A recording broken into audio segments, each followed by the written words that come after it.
बात मिर्जापुर की, जहां मिर्जापुर में पीएम नरेंद्र मोदी ने विपक्ष पर निशाना साधा। कहा विपक्ष के निशाने पर संविधान एससी, एसटी, ओबीसी का आरक्षण छीनना चाहता है विपक्ष। ये लोग ओबीसी का हक मुस्लिमों को देते हैं। तो देखिए ये तमाम बातें कहते हुए नजर आए प्रधानमंत्री नरेंद्र मोदी। दरअसल मिर्जापुर में जनसभा को संबोधित कर रहे थे। अब 7वें फेज के चुनाव को लेकर प्रचार प्रसार तेज हो गया। तमाम दिग्गजों के अलग अलग जगहों पर पहुंचने का सिलसिला जारी है। और ऐसे में मिर्जापुर में जब पीएम नरेंद्र मोदी जनसभा को संबोधित कर रहे थे तब उन्होंने विपक्ष पर निशाना साधा। विपक्ष के निशाने पर संविधान है। पीएम नरेंद्र मोदी के ये स्टेटमेंट, एससी, एसटी, ओबीसी का आरक्षण छीनना चाहता है विपक्ष और ये लोग ओबीसी का हक मुस्लिमों को देते हैं। ये तमाम बड़ी बातें करते नजर आए पीएम मोदी। तो मिर्जापुर में पीएम मोदी ने विपक्ष पर जमकर हमला बोला और देखिए एसटी, एससी, ओबीसी का आरक्षण छीनना चाहता है विपक्ष की।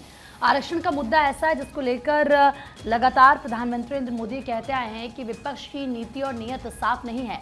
तो वहीं बांसगांव रैली में पीएम मोदी ने सपा पर तंज कसा। आपको बता दें कि प्रधानमंत्री नरेंद्र मोदी ने किस तरीके से सपा के जंगल राज में कहा कि बहन बेटियां घर से नहीं निकल पाती थी, उस वक्त उनका घर से बाहर निकलना दुर्भर था। सरकार की जमीन पर भी माफियाओं ने महल बना ली। कुछ कहना चाहिए रंजना? बिल्कुल, देखिए तमाम बातें करते हुए नजर आए क्योंकि बांसगांव में भी पीएम नरेंद्र मोदी की रैली थी, लेकिन मिर्जापुर में पीएम नरेंद्र मोदी ने विपक्ष पर निशाना साधते हुए क्या कुछ कहा, पहले सुनाते हैं दर्शकों को। जब समाज के लोग एकजुट नहीं रहेंगे, आपस में एक दूसरे के बाल नोचेंगे, तो आपका असली मुद्दों से ध्यान भटक जाएगा।